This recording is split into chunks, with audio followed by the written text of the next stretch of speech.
Käesolevas videos tutvustan Tripodi uut testisüsteemi. Uues süsteemis asuvad põhimenüüd vasakul servas, nagu varasemalt. Kõikide funktsioonide ja testide juures avanevad küsimärgi nupu alt lühikesed selgitused. Testide täitmine peab toimuma alati standardtingimustel, et tagada korrektsed testi tulemused. Standardtingimusi saate alati meelde tuletada testisüsteemi esilehel.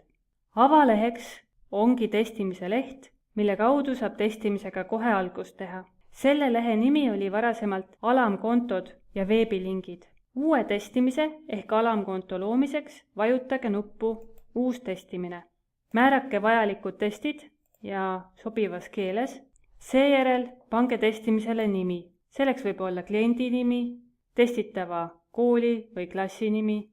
Uuendusena saate valida, kas testi täitja saab oma tulemused automaatselt e-posti aadressile. Nõustamise kontekstis me seda enamasti ei soovita. Siiski, tulenevalt oma töö eripärast, saate vajadusel valida selle võimaluse. Teiseks on võimalik antud testimise ehk alamkonto külge liita kasutajanimi ja salasõna. Kasutajanimi ja salasõna hõlbustavad grupitestimist. Kui viite läbi testimist arvutiklassis, kus igal testitäitjal on võimalik kasutada eraldi arvutit, siis paluge igal testitäitjal minna Tripodi kodulehele tripod.ee ja vajutada login ning sisestada vastavatele väljadele kokkulepitud kasutajanimi ja parool. Kasutajanimi ja parool teevad lihtsamaks ka testimisarvuti valmispanemise kliendi jaoks, juhul kui sinna ei ole võimalik siseneda ID-kaardiga. Tuleme tagasi testikonto avalehele ja avame loodud alamkonto Kuuse kool. Siin tabelis on näha, mis keeles ja mitu testi on võimalik selle alamkonto alt täita. Kui soovite panna klienti testi täitma koha peal, siis tuleks klõpsata lihtsalt sellele lingile. Avaneb sissejuhatav aken ja edasi juba järgneb testi täitmine. Selle lingi kaudu saate ka vajadusel ise teste vaadata ja seega asendab see link varasemat menüüjaotust online testimine. Kui soovite saata testilinki oma mailboxi kaudu, siis mugav viis lingi saatmiseks on vajutada sümbolile, mille leiate lingi eest. Seejärel on link kopeeritud ja saate selle kleepida kirja sisse. Funktsioon Vaata raporteid võimaldab teil vaadata nende inimeste tulemusi, kes antud alamkonto raames teste on täitnud. Funktsioon Saada on samasugune nagu varasemas süsteemis. Tuletan meelde, et kui valite saatja aadressiks enda aadressi, siis kirja saaja seda avades näeb, et testi saatjaks on tripod@tripod.ee. See tuleneb asjaolust, et Tripodi testisüsteem lubab kirju välja saata üksnes tripod.ee serveri kaudu. Kui aga selle kirja saaja vajutab nuppu Vasta või Reply, siis on kirja saaja aadressiks taas teie aadress. Nii et sellele kirjale vastates saate teie selle kirja ikkagi kätte. Kui soovite saata kirja oma meilisüsteemi kaudu, siis palume kasutada siin süsteemis olevat veebipõhja ja kindlasti informeerida testi täitjat, et enne testi täitmist ta tutvuks Tripodi kodulehel oleva infoga testide kohta. Funktsioon Muuda on sarnane eelmise süsteemiga ja siin on võimalik teste kas lisada või vähemaks võtta. Lisandunud on uus funktsioon nimega Arhiveeri. See aitab teil töölauda korras hoida. Kui vajutate sellel nupul, siis küsitakse teil kinnitust ja on võimalik saata antud testimine arhiivi. Vajadusel saate minnes arhiivi selle testimisega taastada, vajutades nupule Taasta. Tutvume veel lähemalt arhiiviga.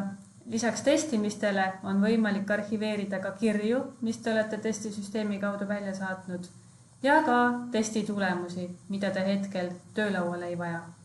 Lõpetamata testid toimivad sarnaselt praegusele testisüsteemile. Lõpetamata testide all näete nii poolikult täidetud kui ka hetkel reaalajas täidetavaid teste. Kui testi täitja on vastanud enam kui pooltele ülesannetele, avaneb lõpetamata testide all võimalus poolikut testi jätkata. Saadetud testilingid on sisuliselt testisüsteemist välja saadetud kirjade kaust. Uus funktsioon on statistika. Siin on võimalik saada ülevaadet nii tehtud testimistest kui ka võõrkeelsete testiraportite tellimistest. Testimistest ülevaate saamiseks on vaja valida periood ning vajutada Koosta raport. Järgnevalt näete, kui palju on teatud teste selle perioodi jooksul täidetud. Samuti näete nimede kaupa, kes on neid teste täitnud. Saate vaadata tulemusi ka PDF-failina. Võõrkeelsete testiraportite vaatamiseks tuleb samuti valida periood ning vajutada Koosta raport. Järgnevas tabelis on näha, mis keeles test originaalis täideti ja mis keelde see tõlgiti. Samuti on näha, mis kuupäeval see täideti ja mis kuupäeval telliti võõrkeelne raport. Esiteks on näha individuaalselt täidetud testide tulemused ning allapoole kerides ka võõrkeelsete võrdlevate raportite tellimused. Menüüvalik sisestamine on nähtav ainult Eesti Töötukassa karjäärinõustajatele. Siin on võimalik sisestada paberil täidetud testide tulemusi. Selleks täidab klient kõigepealt paberil testi ning annab selle nõustaja kätte. Nõustaja avab selle testi sisestamise leheküljel, näiteks küsimustiku task eesti keeles. Seejärel sisestab nõustaja käsitsi kliendi sisestatud andmed, lisab nõusolekud ning seejärel sisestab testi vastused. Testi vastuste sisestamisel ei jäeta tühikuid ega lisata komasid. Näiteks task-testis on 4 vastuse varianti, seega sisestatakse siia numbrid 1–4.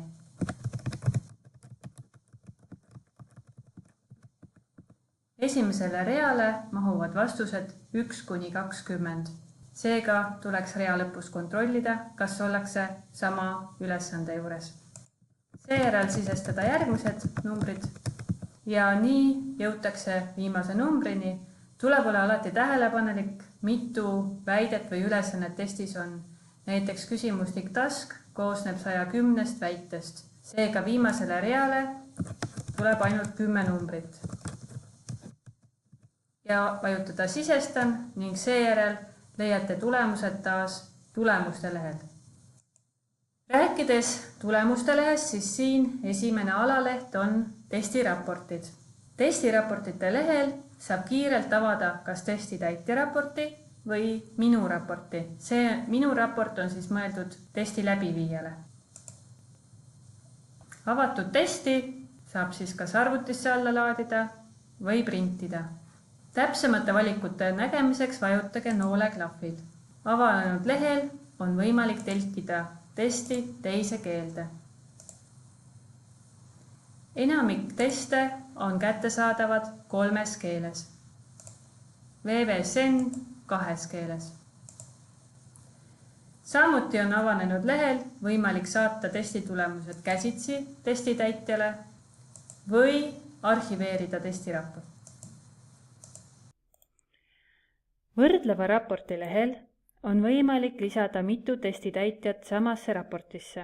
Uuendusena saab ühte raportisse liita ka erinevas keeles testi täitnud inimeste tulemused. Sel juhul tuleb aga tõlgendamisel silmas pidada, et tulemusi ei ole võimalik 1:1 võrrelda, kuna testide normgrupid on erinevad ning ka testi ülesannete või väidete tõlked võivad vastuseid mõjutada. Veel on võimalik korraga koostada võrdlev raport mitme erineva testi täitjate kohta. Erinevate testide lõikes esitatakse võrdlevad tulemused sel juhul järjest. Võrdleva raporti koostamisel tuleb alustada nime panemisest.